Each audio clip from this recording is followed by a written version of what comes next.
সুপ্রিয় শিক্ষার্থীবৃন্দ, শিমুল memorial Nusrat school and কলেজে সপ্তম শ্রেণীর বিজ্ঞান ক্লাসে তোমাদের সবাইকে স্বাগতম।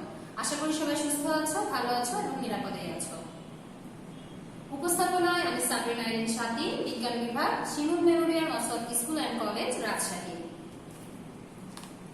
আজকের পাঠের শুরুতে যাওয়ার আগে আমরা দুটো ছবি দেখে নিই। এখানে তোমরা কি দেখতে পাচ্ছ? এখানে দেখতে পাচ্ছ একটা খাবার ভর্তি প্লেট, আর পাশে কি রয়েছে? হাজমোলা। তাহলে ছবিটা দেখে কি তোমরা অনুমান করতে পারছো আজকে আমরা কি নিয়ে আলোচনা করতে পারি?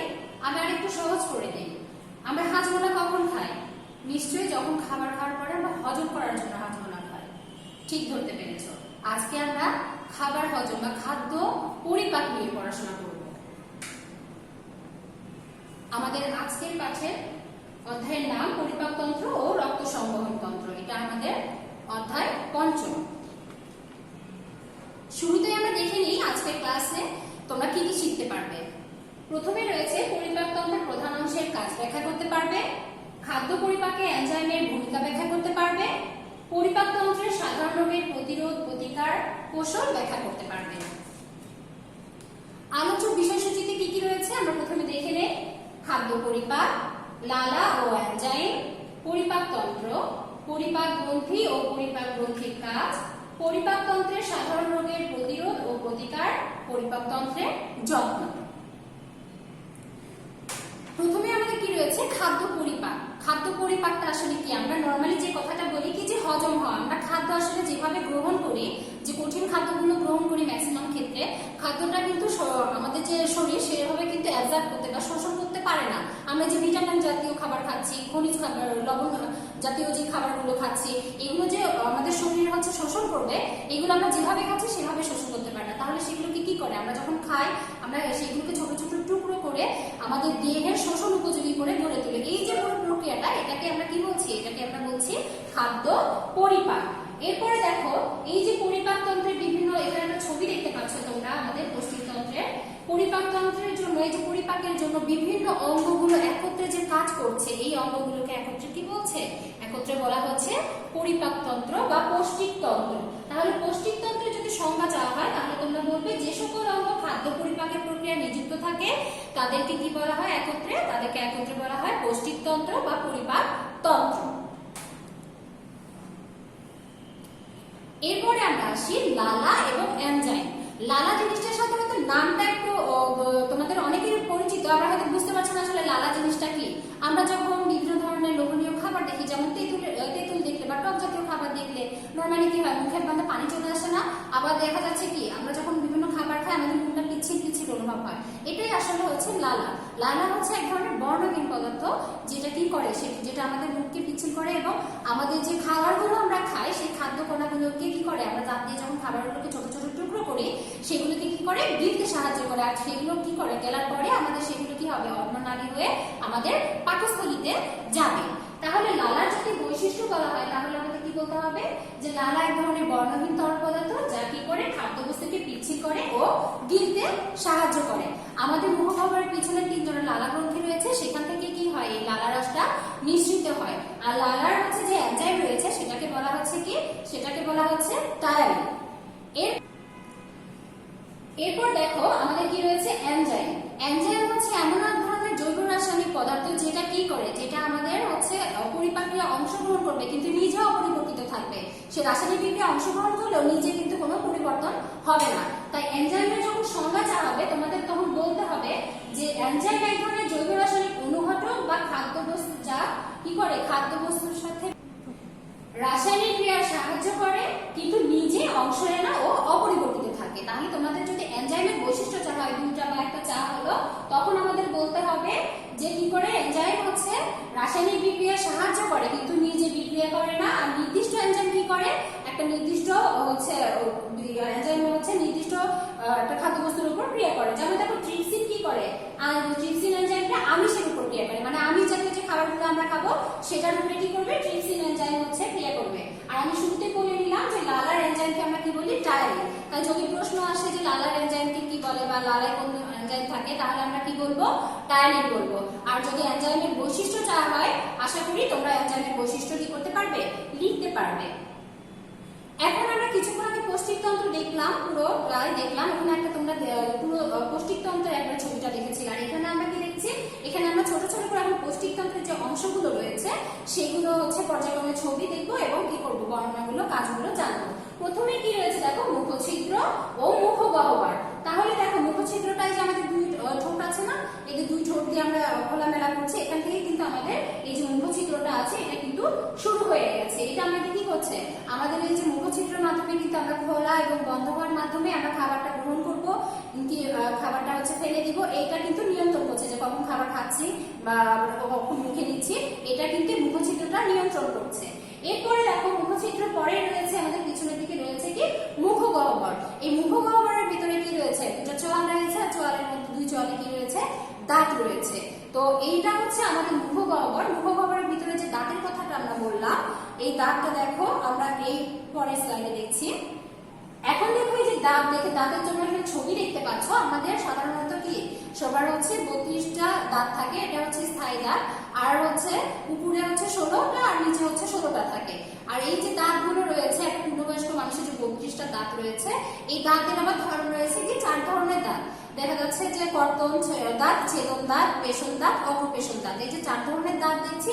এটা বাদেও অনেক সময় কি হয়, যখন একটা এজে গিয়ে মানুষের আমরা বলি যে আক্কেল দাঁত, এই দাঁতগুলো উঠে থাকে। কিন্তু নর্মালি আমরা দাঁতের যখন বলবো যে কয় ধরনের দাঁত, আমরা কিন্তু বলবো দাঁত হচ্ছে 4 ধরনের। তোমরা এখানে ছবি দেখতে পাচ্ছ, এখানে কি রয়েছে, ছেদন দাঁত, আর এই যে এখানে রয়েছে চিহ্নিত করা রয়েছে দেখো, এখানে পেশন দাঁত, আর এটা কি, এটা হচ্ছে অগ্রপেশন দাঁত। এই যে এই ছবিটা এখানে দেয়া আছে, এটা হচ্ছে কর্তন দাঁত। তাহলে দেখো কর্তন দাঁত, এই যে সামনের দিকে যে দাঁতগুলো রয়েছে এটাকে আমরা বলছি কর্তন দাঁত। তাহলে কর্তন দাঁত যে বলছি, আমরা নাম শুনে কিন্তু বুঝতে পারছি যে কর্তন মানে কি, এই দাঁত দিয়ে আমরা কি করব, আমরা কোনো খাদ্যবস্তু কি করব, কাটতে আমাদের এই কর্তন দাঁতটা সাহায্য করবে। এরপরে দেখো আছে কি ছেদন দাঁত। ছেদন দাঁত কি করবে, ছেদন দাঁত হচ্ছে মাংস সহ অন্যান্য যে শক্ত খাবারগুলো আছে সেগুলোকে ছিঁড়তে সাহায্য করছে। আর পেশন এবং অগ্রপেশন দুই দাঁতটাই মূলত কি করছে, আমাদের এই যে খাদ্যগুলো এই যে চিবাতে এবং হচ্ছে পেশন করতে, মানে একেবারে যে আমরা পিষে ফেলা বলি, যে সেই প্রক্রিয়াটাই আনতে সাহায্য করছে। তাই তোমাদের যদি বলা হয় যে দাঁত কয় ধরনের, তখন তোমরা বলবে 4 ধরনের। আর যদি ছোট ছোট এমসিকিউ বা জ্ঞানমূলক বা অন্য কোনো প্রশ্ন যদি থাকে যে কোন দাঁত কি ধরনের কাজ করে, আশা করি তোমরা 4 ধরনের দাঁত কোনটা কি ধরনের কাজ করে তোমরা বলতে পারবে। এরপর আমরা দেখছি, আমরা মুখগহ্বরের মধ্যে কিন্তু দাঁতের অংশটুকু পড়েছিলাম, এখন আমরা দেখছি গলবিল ও অন্ননালী। এখানে তোমরা দেখতে পাচ্ছ মুখগহ্বরের পরে আমাদের কি রয়েছে, আমাদের হচ্ছে গলবিল রয়েছে। গলবিল রয়েছে, এই গলবিলে কিন্তু কোনো এনজাইম নিশ্চিত হয় না। তার মানে কি এনজাইম নিশ্চিত হচ্ছে না বলে ওখানে কিন্তু খাদ্য হজম শুরু হবে না। তুমি যে খাবার খেয়ে নিয়েছো, গলায় চলে গেছে, তার মানে যে ওখানে এবার খাদ্য হজম হয়ে যাবে তা কিন্তু না। এখানে যেহেতু এনজাইম নেই, এখানে কোনো খাদ্য কিন্তু হজম বা পরিপাক হবে না। এরপরে দেখতে পাচ্ছ কি অন্ননালী। এই গলবিলের পরে যে অন্ননালী রয়েছে, গলবিল এবং পাকস্থলীর মাঝে কি হয়েছে, এই অন্ননালীটা অবস্থিত। এই অন্ননালীতে কি হবে, খাবারটা পাকস্থলীতে চলে যাবে। এরপর তোমরা এখানে পাকস্থলীর একটা ছবি দেখতে পাচ্ছ, তাই না? এই যে আমি বললাম যে অন্ননালীতে কি হবে, এই যে খাদ্যটা চলে আসবে পাকস্থলীতে, মূলত পাকস্থলীতে এসে কি হবে, পাকস্থলীর যে তোমার হচ্ছে গ্যাস্ট্রিক গ্রন্থি রয়েছে সেখানে কি হয়, সেখানে অনেক ধরনের হচ্ছে এনজাইম নিঃসৃত হয় এবং ওখানে কি হয়, অ্যাসিড থাকে। সেই অ্যাসিডটা আমাদের কি করে, এই যে খাদ্যগুলো যে ছোট ছোট টুকরো হয়ে আমাদের গলবিল অন্ননালী হয়ে পাকস্থলীতে চলে আসলো, মূলত হজম প্রক্রিয়াটা কিন্তু এখানেই শুরু হবে। এখানে শুরু হবে, আর এখানে কি হবে, খাদ্যটা সাময়িকভাবে জমা থাকবে। এখানে যেহেতু এই যে হাইড্রোক্লোরিক অ্যাসিড, পেপসিন যে অ্যাসিড রয়েছে, এগুলো কি করছে, আমাদের খাদ্য হজমে পরিপাকে সাহায্য করছে। আমরা অনেক সময় আমরা শুনে থাকি যে বলি যে খাবার খাওয়ার পর পরে কিন্তু পানি খেতে হয় না, মিনিমাম খাবার খেতে খেতে পানি না খেয়ে 20 মিনিট বা 15 মিনিট পরে খাবার প্রক্রিয়াটা শেষ হলে পানি খেতে বলা হয়। কারণ আমার যে অ্যাসিড গুলো রয়েছে সেটা আমার কি করছে, খাদ্যকে হজমে সাহায্য করছে। আমরা যদি পানি খেয়ে নিই তখন ওটা প্রশমিত হয়ে যাবে, মানে ওটার কার্যকারিতাটা হালকা হয়ে যাবে। এই জন্য আমাদের পানিটা দেখা যায় খাবার যখন আমরা খাই তখন শুরুতেই পানি, মানে খাবার প্রক্রিয়া চলাকালে পানি খেয়ে না খেয়ে কিছুক্ষণ পরে খেতে বলা হয়। এরপরে আবার দেখা যায় কি যে আমরা অনেক সময় কি করি, ঢেকুর তুলি বলি। তো ঢেকুর যখন তুলে তখন আসলে হয় কি, যখন হচ্ছে অনেক কার্বনেট জাতীয়, যেমন আমরা বিভিন্ন ড্রিঙ্কস খাই, কোল্ড ড্রিঙ্কস খাই, এগুলো খাবার বেশি খাবার, একসাথে অনেক খাবার খাওয়া হয়, দ্রুত খাবার খাওয়া হয়, তখন হয় কি, যেহেতু এখানে তখন বেশি পরিমাণে হচ্ছে অ্যাসিড হচ্ছে ক্ষরণ হয়, তখন আমাদের শরীরের মধ্যে কি হয়, যে বাতাসগুলো থাকে তখন পাকস্থলী থেকে সেটা বের হয়ে আসতে চায়। যেহেতু অনেক পরিমাণে বাতাস তখন উৎপন্ন হয়ে যায়, তখন আসলে মূলত আমাদের কি হয়, এই যে ঢেকুরটা যে আসে সেই ঢেকুরটা তোলা হয়। এরপর আমরা পাকস্থলীর পরে দেখছি ক্ষুদ্রান্ত। ক্ষুদ্রান্ত নাম শুনে আসলে যতটা ক্ষুদ্র মনে হচ্ছে জিনিসটা আসলে তত ক্ষুদ্র না। এই যে তোমরা দেখতে পাচ্ছ যে ক্ষুদ্রান্ত, এই ক্ষুদ্রান্ত জিনিসটা কিন্তু একটা মানুষের শরীরে দেখা যাচ্ছে 22 ফুট পর্যন্ত লম্বা হয়ে থাকে। তাহলে বুঝতে পারছো যে 22 ফুট লম্বা একটা জিনিস পেঁচিয়ে পেঁচিয়ে আমাদের পেটের মধ্যে আছে, তাহলে এটা কত বড় একটা জিনিস। নামে ক্ষুদ্রান্ত, কিন্তু জিনিসটা আসলে অনেক বড়। এই দেখো পরিপাকের সবচেয়ে দীর্ঘ অংশ, যদি বলা হয় পরিপাক মানে সবচেয়ে দীর্ঘ অংশ কোনটি, তাহলে আমরা কি বলবো? তাহলে বলবো আমরা যে ক্ষুদ্রান্ত। ক্ষুদ্রান্তে তোমরা দেখতে পাচ্ছ তিনটা অংশ রয়েছে, ডিওডেনাম, জেজুনাম আর হচ্ছে কি ইলিয়াম। তো এই যে দেখো ডিওডেনামে কি হয়, আমিষ, শর্করা আর স্নেহ জাতীয় যে খাদ্যগুলো আমরা খেয়ে থাকি সেটা কোথায় পরিপাক হয়? সেটা কিন্তু এই ডিওডেনামে পরিপাক হয়। তাহলে আমি কি বললাম? আমিষ, শর্করা, স্নেহ জাতীয় যে খাদ্য। আর ইলিয়াম যেটা রয়েছে, এই যে শেষের যে অংশ রয়েছে, মাঝে জেজুনাম থাকবে, শেষে একেবারে কি থাকবে? ইলিয়াম থাকবে। ইলিয়াম কি করবে? খাদ্যের যে সারাংশ আছে, মানে এই যে খাদ্য যে পরিপাক হয়ে গেল, হজম হয়ে গেল, এই জিনিসটা যে সারটা মানে যে অংশটা শরীর আমাদের শোষণ করবে বা গ্রহণ করবে, সেই অংশটা কি করবে? সেই অংশটা এই যে ইলিয়ামে যে ভিলাই থাকে, সেই বিয়ামগুলোর মধ্যে কিছু অভিক্ষেপ থাকে, সেই ভিলাইটা কি করে? সেই ভিলাইটা শোষণ করে। ক্ষুদ্রান্তের পরে আমরা কি দেখছি? বৃহদান্ত্র ও মলদ্বার। তাহলে ক্ষুদ্রান্তের পরে আমাদের রয়েছে বৃহদান্ত্র ও মলদ্বার। ক্ষুদ্রান্তের মধ্যে পেঁচানো অংশ হলো এটা কিন্তু ক্ষুদ্রান্তের চেয়ে আকারে ছোট, আর হচ্ছে এটার হচ্ছে চওড়ায় কিন্তু এটা অনেক বেশি মোটা। যেটা হচ্ছে ওখানে ছিল ওটা হচ্ছে অনেক সরু ছিল, আর এটা অনেক বেশি মোটা ছিল। এখানে আরেকটা কথা বলিনি, যে পাকস্থলী যে অংশটা আসছিল ক্ষুদ্রান্তের যে বিষয়টা, যে আমাদের অনেক সময় কি হয় পেটের মধ্যে গুড়গুড় শব্দ হয়। এটা আসলে কেন হয়? এটা হচ্ছে অন্য কোনো কারণ না। যখন আমাদের পাকস্থলীতে যেহেতু হজম প্রক্রিয়াটা শুরু হয়ে যায়, তখন হয় কি পাকস্থলীর কিছু অংশ খালি হয়ে যায়, যখন ক্ষুদ্রান্তে খাবারটা চলে আসছে হজম হয়ে। তো যেহেতু কিছু অংশ খালি হয়ে যাচ্ছে, খালি হয়ে ক্ষুদ্রান্তে চলে আসতেছে, এবং খালি থাকার কারণে কিন্তু এই যে গুড়গুড় শব্দটা হচ্ছে, এটা কোনো আসলে সমস্যা না। এখন আমরা যে বৃহদান্ত দেখছি, বৃহদান্ত একটা থলির মতো। বৃহদান্তে তোমরা অনেকগুলো অংশ দেখতে পাচ্ছ। প্রথমে এখানে দেখতে পাচ্ছ কোলন, এরপরে এই যে মোটা যে অংশটা রয়েছে এটা হচ্ছে সিকা, আর এখানে সরু যে চিকন অংশটা দেখছো এটা হচ্ছে অ্যাপেন্ডিক্স, আর তারপর মলাশয়, আর হচ্ছে এখানে রয়েছে পাইছিদ্র। তাহলে দেখো এই বৃহদান্ত্রে এসে কি হচ্ছে, আমাদের যে খাদ্যের যে অংশগুলো এখন শরীরের প্রয়োজন ছিল সেটা তো শোষণ হয়ে গেল, তারপরেও কিছু অংশ যেটা থেকে থাকছে সেখান থেকে যতটুকু পানির প্রয়োজন শরীর সেটা শোষণ করে নিচ্ছে, আর যে উচ্ছিষ্ট অংশ থাকছে যেটা শরীরের প্রয়োজন না, সেটা কি হচ্ছে এই মলাশয় হয়ে পাইছিদ্র হয়ে কি হচ্ছে অহজমকৃত যে অংশগুলো থাকছে সেগুলো বের হয়ে যাচ্ছে। এখানে তোমরা একটা জিনিস দেখছো অ্যাপেন্ডিক্স, তাই না? যে ছোট্ট একটা অংশ, এই যে গঠিত অংশ দেখছো অ্যাপেন্ডিক্সটা আমরা এই একটা টার্মের সাথে পরিচিত, আমরা বলি না মানুষের যে অ্যাপেন্ডিসাইটিস হয়েছে। তো এই অ্যাপেন্ডিসাইটিসটা কি হয়, এই যে অ্যাপেন্ডিক্স যে অংশটা রয়েছে শরীরে, সেখানে দেখা যায় যে বিভিন্ন ধরনের ব্যাকটেরিয়ার যে সংক্রমণ হয় বা প্রদাহ সৃষ্টি হয়। তখন কি হয়, অ্যাডিনোভাইরাস, তারপরে অ্যামিবেসিস ব্যাকটেরিয়া, এই ধরনের অণুজীবের আক্রমণে এখানে প্রদাহ সৃষ্টি হয় অনেক সময়। তখন কি হয়, এখানে ফুলে যেতে পারে এই অ্যাপেন্ডিক্সটা, ফুলে যেয়ে কিন্তু প্রচুর ব্যথা হয়, তখন আমাদের পেটে ব্যথা হয়। আর মারাত্মক পর্যায়ে হলে সংক্রমণটা কিন্তু পুরো পাকস্থলীতে ছড়িয়ে যেতে পারে, সেক্ষেত্রে কিন্তু মানুষ মারাও যেতে পারে। তাই যখন এই অ্যাপেন্ডিক্সে আক্রান্ত হয় কেউ, তখন দেখা যায় যে পেটে ব্যথা হচ্ছে, প্রথমে হয়তো ওষুধ দিয়ে কিছুটা প্রশমিত করা গেল, শেষ পর্যায়ে অনেক সময় দেখা যায় যে অ্যাপেন্ডিসাইটিসে কি করতে হয়, এই অপারেশন করতে হয়। অপারেশন করে যেহেতু এই অংশটা আক্রান্ত হয়ে গেছে, এটা যদি ফেলে না দেওয়া হয় তাহলে কিন্তু পুরোটা আক্রান্ত হয়ে যাবে পাকস্থলী। এই জন্য এটা কি করে অপারেশন করে তখন হচ্ছে এটা কর্তন করে ফেলে দেওয়া হয়। তাই আমাদের কি করতে হবে, এই যে অ্যাপেন্ডিক্সের আক্রমণ হলে বা এই যে ব্যাকটেরিয়া যেহেতু আক্রমণ হতে পারে, এই জন্য আমাদের পুষ্টিকর খাবার যেগুলো আছে সেগুলো খেতে হবে। তারপরেও দেখা যাচ্ছে যে অনেক সময় হয়ে যেতে পারে, তবে দ্রুত চিকিৎসকের কি করতে হবে, পরামর্শ নিতে হবে যদি কোনো কারণে এরকম পেটে ব্যথা হয়ে থাকে বা এরকম ফিল করা হয় যে কোনো সমস্যা হচ্ছে। এটা আমাদের ছিল বৃহদান্ত্র ও মলদ্বার যে অংশটুকু ছিল সেটা। এরপর আমরা দেখছি যে পরিপাক গ্রন্থি। পরিপাক গ্রন্থিটা কি, এই যে দেখো এই যে খাদ্যরস যে পরিপাকের যে অংশ নিল, এখানে আমাদের অনেকগুলো পরিপাক তন্ত্রের অনেকগুলো অঙ্গ রয়েছে, কিন্তু সবগুলো থেকে কিন্তু আমাদের কি হচ্ছে না, আমাদের কিন্তু এনজাইম বা কোনো হচ্ছে যে রসগুলো থাকে সেগুলো কিন্তু নিঃসরণ হচ্ছে না। তো যেইগুলো কি করছে, যেগুলো অঙ্গ থেকে আমাদের হচ্ছে পরিপাকে অংশ নেয়, যেগুলো গ্রন্থির রস, সেগুলোকে আমরা কি বলছি, পরিপাক গ্রন্থি। এখন দেখো পরিপাক গ্রন্থির মধ্যে কি কি রয়েছে, আমাদের লালা গ্রন্থি রয়েছে। লালা যখন আমি পড়ালাম তখন আমি বলেছি যে 3 জোড়া আমাদের মুখগহ্বরের পেছনে লালা গ্রন্থি থাকে, সেখান থেকে কিন্তু লালা রস নিঃসৃত হয়। এই জন্য ওই যে লালা গ্রন্থির কথা বললাম, এই যে লালা গ্রন্থিও কিন্তু পরিপাক গ্রন্থির অংশ। এরপর দেখো যকৃৎ, তারপরে অগ্নাশয়, গ্যাস্ট্রিক গ্রন্থি, আন্ত্রিক গ্রন্থি আর বৃহদন্ত্র। এখানে তোমরা ছবি দেখতে পাচ্ছ, এখানে যে পিত্তথলি রয়েছে, তারপরে এখানে যে যকৃৎ রয়েছে, এখানে পাকস্থলীর ছবিটা দেওয়া আছে, এখানে পাতার মতো একটা অংশ দেখতে পাচ্ছ অগ্নাশয়। অনেক সময় দেখা যাচ্ছে যে হয়তো সৃজনশীল প্রশ্ন বা কোথাও একটা চিত্র আইডেন্টিফাই করতে দিয়ে সেখানে এরকম লেখা না, হয়তো এরকম আছে, তোমাদের ছবিটা দেখে চিনে নিতে হবে।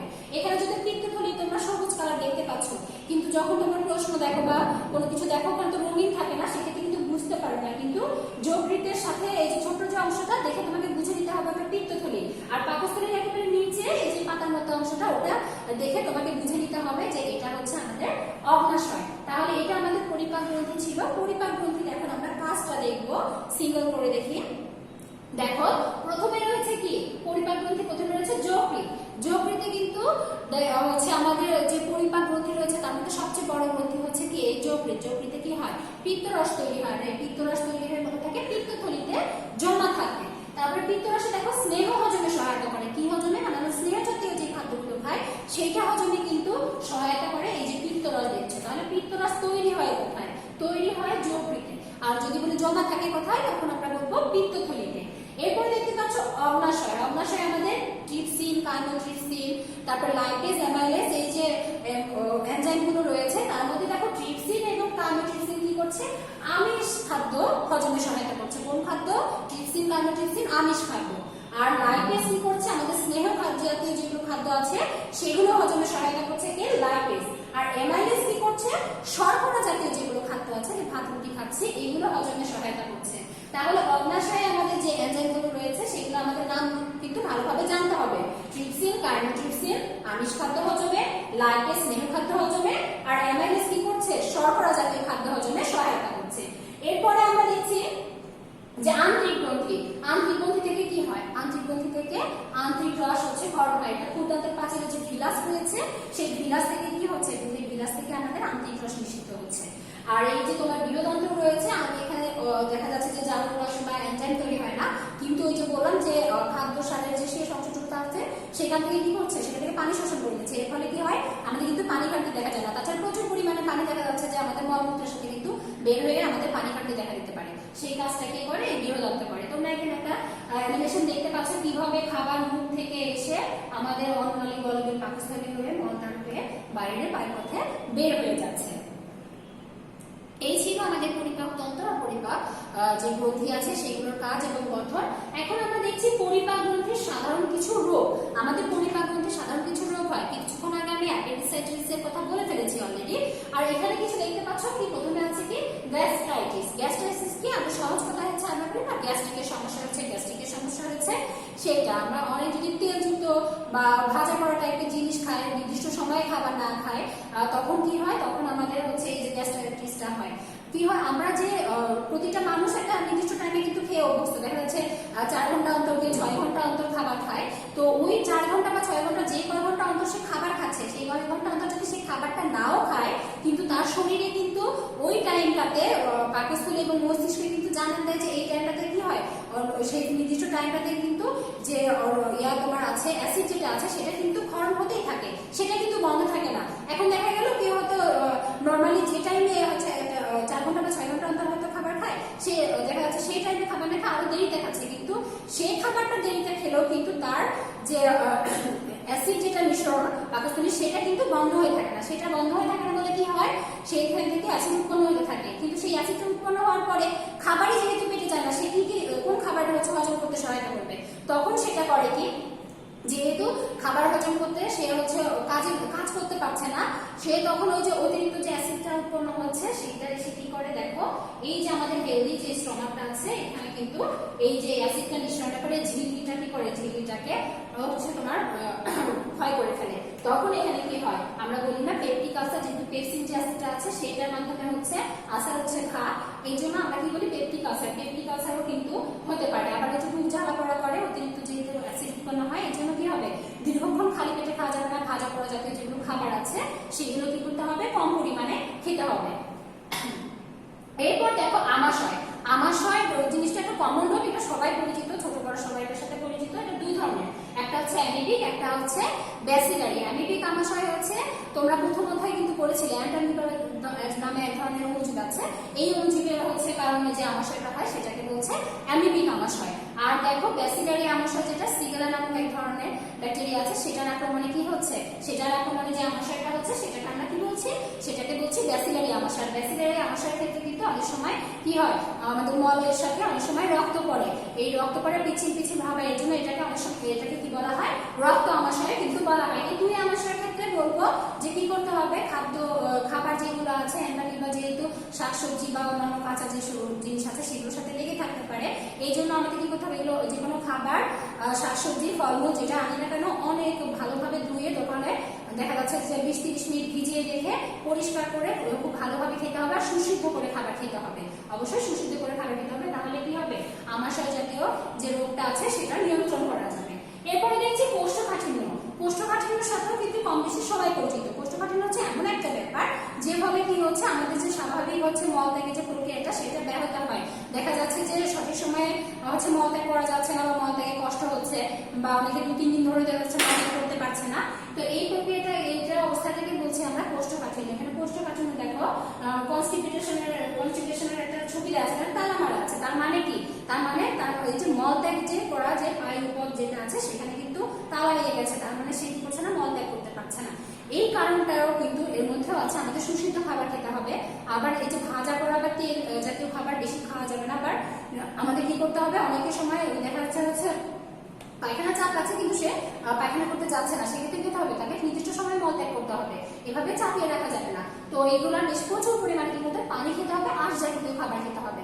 আঁশ জাতীয় খাবার খেলে কি হবে, খাদ্যটা পরিপূর্ণ উপায়ে খুব ভালোভাবে কি হবে, হজম হবে, তাহলে কি হবে না, তাহলে এই যে কোষ্ঠকাঠিন্যের যে সমস্যাটা বা মল ত্যাগের যে সমস্যাটা সেটা কিন্তু হবে না। তাহলে আমরা এখন কি দেখলাম, পরিপাক গ্রন্থির কিছু সাধারণ রোগ দেখলাম। এখন আমরা দেখবো যে পরিপাক গ্রন্থির সাধারণ রোগগুলো কিভাবে নিয়ন্ত্রণ করা যায় সেটাও যেমন জানলাম। এখন আমরা জানবো যে পরিপাক তন্ত্রের আমাদের যত্ন। পরিপাক তন্ত্রের যত্নের মধ্যে কি রয়েছে দেখো, পরিপাক তন্ত্রের যত্নের মধ্যে দেখো আমাদের কি করতে হবে, দাঁতের যত্ন আছে, খাদ্যবস্তু আর হচ্ছে খাওয়া। দাঁতের যত্ন কেন নিতে হবে, পরিপাক তন্ত্রের অংশ হিসেবে কিন্তু আমাদের দাঁতও রয়েছে, আর আমরা যেহেতু দাঁতের মাধ্যমে কি করছি, খাদ্য চিবিয়ে নিচ্ছি, ছোট ছোট টুকরো করছি, কর্তন করছি, তাহলে আমাকে কি করতে হবে, অবশ্যই আমাকে দাঁতের যত্ন নিতে হবে, নিয়মিত দাঁত ব্রাশ করতে হবে যাতে দাঁতের ক্ষয় না হয়। আর আমাদের কি করতে হবে না, যে বেশি যাতে মিষ্টি জাতীয় খাবার খাওয়া যাবে, তাহলে দাঁতের কি হবে, ক্ষয় হবে। কারণ দাঁত যদি আমার ঠিক না থাকে, সুস্থ না থাকে, তাহলে কিন্তু আমার যে কর্তন প্রক্রিয়া বা মুখগহ্বরে যাওয়ার আগে যে প্রসেস, যে ছোট ছোট টুকরো করা, সেটা কিন্তু ব্যাহত হবে। আর আমি যখন খাবারগুলো ঠিক মতো চিবিয়ে না খাবো, যখন সরাসরি আমার গলবিল হয়ে অন্ননালী হয়ে আমার পাকস্থলীতে চলে যাবে, তখন কিন্তু হজম প্রক্রিয়াটা সুষ্ঠুভাবে হবে না, তখন বিভিন্ন ধরনের সমস্যা দেখা দেবে। ওই যে কোষ্ঠকাঠিন্যের কথা বললাম সেটাও কিন্তু দেখা দেবে। তাই আমাদের কি করতে হবে, দাঁতের যত্ন নিতে হবে, নিয়মিত দাঁত আমরা ব্রাশ করবো। তারপর কি করবো, দাঁতের হচ্ছে আমরা মিষ্টি জাতীয় খাবার কম খেতে হবে, যাতে করে আবার মিষ্টি জাতীয় খাবার বা চকলেট আইসক্রিম এই ধরনের জিনিসগুলো সঙ্গে সঙ্গে সেগুলি করতে হবে, ব্রাশ করতে হবে যাতে দাঁতে না লেগে থাকে। এরপরে দেখো খাদ্যবস্তু অবশ্যই কি করতে হবে, আমাদের খাদ্যবস্তু সুসিদ্ধ করে খেতে হবে, আর পুষ্টিকর আর আঁশ জাতীয় খাবার খেতে হবে। আঁশ জাতীয় খাবার কি করে, ফ্রুটস বা শাকসবজি যেগুলো আছে এগুলো আঁশ জাতীয় খাবার আমাদের খাদ্য হজম প্রক্রিয়াটাকে সহজ করে দেয়, দ্রুত খাদ্য হজম করতে সাহায্য করে। এখানে তুমি একটা ছবি দেখো, খাবার দৌড়দৌড়ি করছে, এই যে জাঙ্ক ফুড যেগুলো আছে এখানে কিন্তু সব জাঙ্ক ফুড রয়েছে, এই যে জাঙ্ক ফুড যেগুলো রয়েছে এগুলো একটু কম খেতে হবে। এই জাঙ্ক ফুড যেহেতু অতিরিক্ত তেল চর্বি এগুলো ব্যবহার করা হয়, অনেক বেশি ফ্রাই করা হয়, এই খাবারগুলো কিন্তু আমাদের যে পৌষ্টিকতন্ত্রের যে রোগগুলো আছে এগুলো রোগ কিন্তু সৃষ্টি করে, দেখা যাচ্ছে গ্যাস্ট্রিক আলসার যেগুলো বলছি, এগুলো থেকে শুরু করে কোষ্ঠকাঠিন্য সব ধরনের সমস্যাই হতে পারে। তাই আমাদের এই জিনিসগুলো কিন্তু পরিহার করতে হবে। এভাবে দৌড়াদৌড়ি করছে মানে লোভ লাগলে আমরা খেয়ে ফেলবো তা কিন্তু না। আর খাওয়া নির্দিষ্ট সময় খেতে হবে।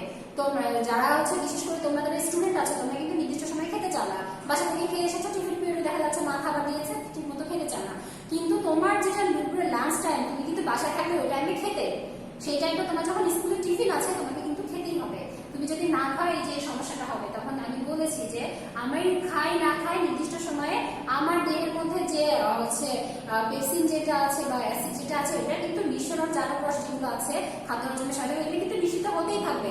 আর খাবার যখন পাবে না তখন কি করবে, তখন অবশ্যই আমার পাকস্থলীর যে ঝিল্লিগুলো আছে সেগুলোকে নষ্ট করে দেবে, সেইগুলোকে অ্যাসিডটা নষ্ট করে দিবে, তারপরে ক্ষত সৃষ্টি হবে। তাই আমাদের নির্দিষ্ট সময়ে অবশ্যই খেতে হবে। তাই খাওয়া দাওয়ার ব্যাপারটা আমাদের পুরোপুরি মেনটেন করতে হবে, যত বেশি ঠিকঠাক মতো খাওয়া হবে, পুষ্টিকর খাবার খাওয়া হবে, ততই কিন্তু আমাদের কি হবে, পাকস্থলীটা ভালো থাকবে, আমাদের পৌষ্টিকতন্ত্রটা ভালো থাকবে, আমরাও সুস্থ থাকবো। আমাদের ক্লাস আজকে এতটুকুই ছিল। এখন আমরা মূল্যায়নের কিছু প্রশ্ন দেখি তোমরা পারো কিনা। প্রথমে রয়েছে দেহের সবচেয়ে বড় গ্রন্থির নাম কি? আমি কিন্তু পরিপাক গ্রন্থি পড়াতে সময় প্রথমেই বলেছিলাম দেহের সবচেয়ে বড় গ্রন্থির নাম হচ্ছে যকৃৎ। এরপর দেখো লালারসে কি থাকে? লালারসে কি থাকে? টায়ারিন এনজাইম থাকে। এরপর অ্যামাইলেজ কোন জাতীয় খাদ্য পরিপাকে সাহায্য করে? এটা কিন্তু আমি 2-3 বার বলেছি, শর্করা জাতীয় খাদ্য পরিপাকে সহায়তা করে। আর ব্যাসিলারি আমাশয় কি? ওই যে বললাম সিকুলার ব্যাকটেরিয়ার আক্রমণে যে আমাশয় হচ্ছে সেটাকে আমরা কি বলছি? ব্যাসিলারি আমাশয় বলছি। আশা করি ক্লাসটা তোমরা সবাই খুব মনোযোগ সহকারে শুনেছো এবং বাসায় খুব ভালোভাবে পড়বে। আগামী দিন তোমাদের টপ টেস্ট রয়েছে, অধ্যায় 5 পার্ট 1 থেকে 6 পর্যন্ত রয়েছে। খুব ভালোভাবে পড়বে, টপ টেস্ট গুলো দিবে আর হোয়াটসঅ্যাপে যে সলভগুলো দেওয়া হচ্ছে সেগুলো দেখে মিলিয়ে নিবে। আজকে এই পর্যন্ত। সবাই ভালো থাকবে, সুস্থ থাকবে, স্বাস্থ্যবিধি মেনে চলবে। সবাইকে